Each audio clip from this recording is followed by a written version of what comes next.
All right, folks, we are back for another rendition of Tulare Western Hitters Talk. I was making this the other day. I got done with it.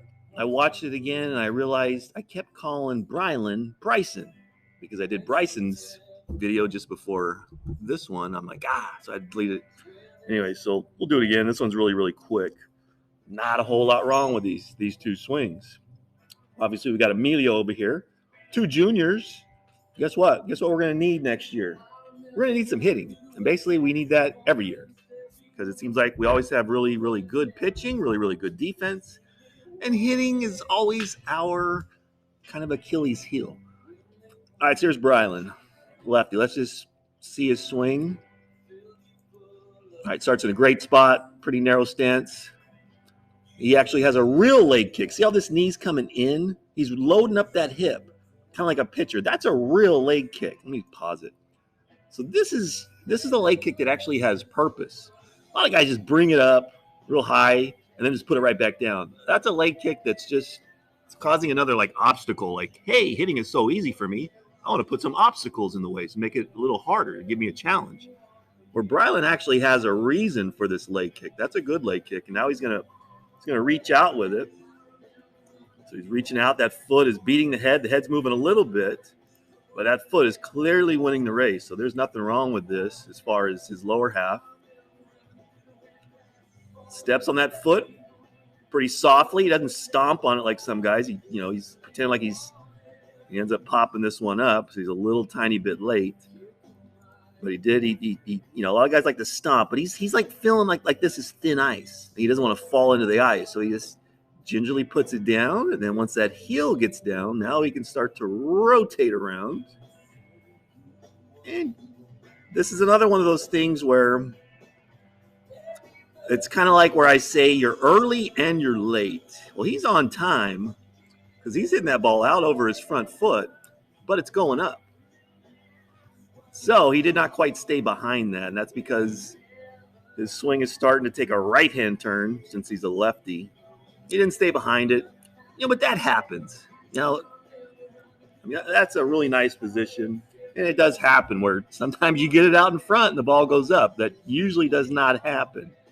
Usually when you're getting the ball out here, good enough. Usually when you're getting out here, that ball does not go this way. That's usually when you're late. So he's getting it out in front. You might just be a little low, but usually the ball goes that way really fast when you get in this position. But the only thing I have a problem with Brylan's swing, and first of all, this guy looks like a D1 player to me. He's got the best outfield arm that we've had that I can remember. He's got a legitimate cannon from the outfield. His ball does not sink. It just keeps going at that same level, all the way to home plate. Also, he can run, lefty, nice swing. He come off the backside. There's only one thing that I don't care for, and I think it'll be the difference between him being, a good, solid varsity player versus being a dominant, like being the best player in the area. That's what I'm talking about. I'm talking about 450 average and above. D1 recruit, whether he wants to go D1 or go to JC or whatever. That's the type of player I'm talking about. And the only thing that I see that needs to be addressed, nothing right now, because it's absolutely perfect. But we're going to focus on this back elbow, how high it gets. So he likes to, bring his hands like that. That's his load. That's fine. He is loading, but it's getting pretty dramatic. So look how high that elbow is going to get. So the elbow's getting really, really high. And it's actually good to have your elbow up, but this is getting a little too far up. Look how high this elbow is. So now that elbow, it's, when he makes contact, it's going to be, in this position somewhere, but it's going to have a long ways to travel in order to get there and then go through. So you can see, let's see what happens. I'm guessing, clear it all. Let's see, his elbow's going to get in here. Let's see it. So it's up. Now it's going to have to drastically start to drop, come back. And now he's back in a great hitting position. And there goes the elbow. Boom. It gets in the slot right there. It just had a long ways to go. So when it has that far to go, you're going to have to start this action, this dropping, and start your swing earlier than you normally would. So now if he throws just a little faster than you were anticipating, you might catch it a little too deep. Or if he throws you a changeup, since you had to get that elbow down early and start earlier, now you don't have as much time to read the pitch and to identify it, and that could throw you off. So some things that, Brylan, you can do, if it were me in the cage, I wouldn't say, hey, throw it nice and easy right down the middle so I can get my elbow real high and then I'll have plenty of time to get it down and just destroy something. No, I'd say, hey, bro, I want you tossing it inside, like inside corner, and I want you to put a little chili on it. I want you to make this challenging.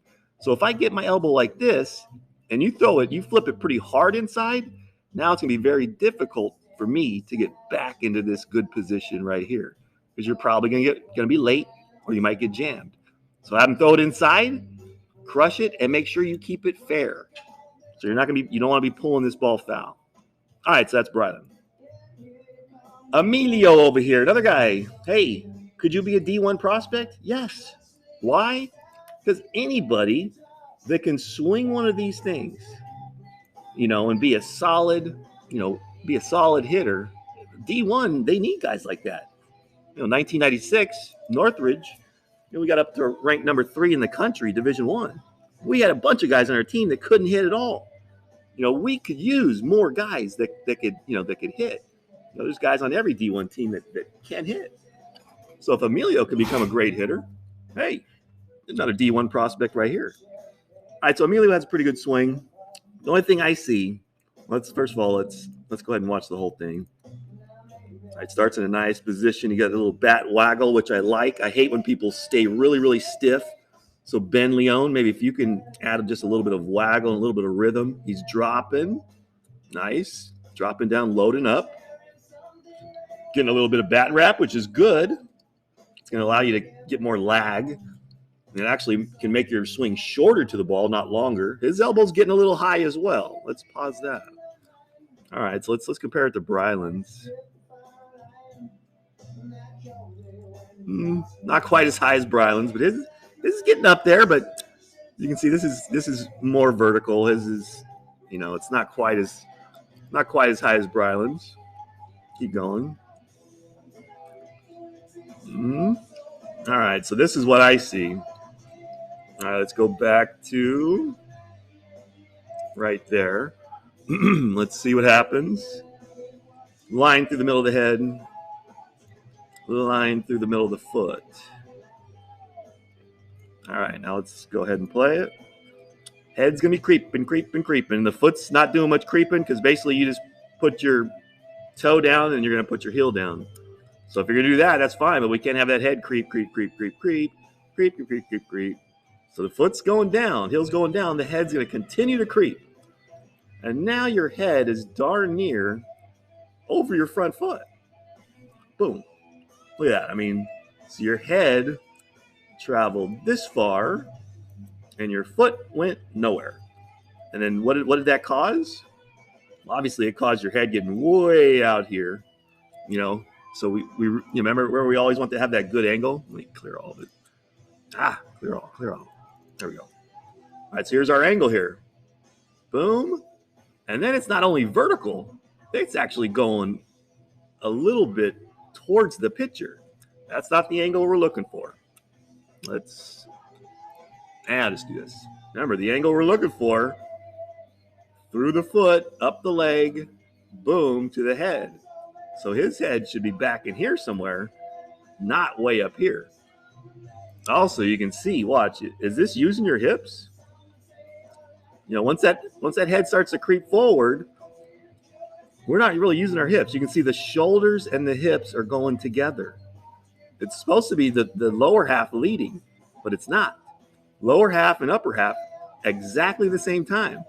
So you're not getting any stretch. You're not feeling any stretch right here, in your lead oblique. Because you're supposed to resist with the upper half and start to rotate with the lower half. That's not happening. You can even watch the back foot. The back foot doesn't even roll over. You hear in Little League, oh, squash the bug. Well, you shouldn't squash the bug. You should do what Brylan's doing over here. He doesn't squash it.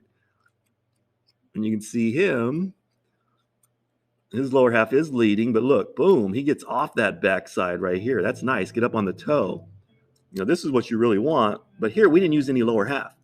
Now, Emilio, I believe that's the case because I'd say 9 out of 10, and that's a conservative estimate. 9 out of 10 times I see you hitting off the tee or soft toss, you are completely not using your lower half. So you're just isolating your upper half, and that's fine. You can do that.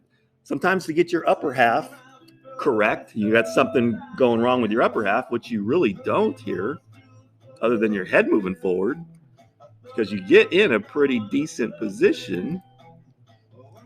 Other than your head moving forward, this arm's in a good spot. You got a nice, pretty decent little triangle here. If this foot was out further, if you'd actually taken a stride, you'd be hitting it over your front foot, and it'd be really nice if your head would have stayed back in here with just a little stride. All right, so my recommendation, if you want to do drills that isolate just your upper half, fine, but it cannot be 90% plus, because if you do that, your lower half's like, bro, I forgot I don't even know how to work anymore. If you're not working on using your lower half's going to forget. So we need more tee work, soft toss, working on the entire swing and not just isolating the upper half. All right, that's all I got for you.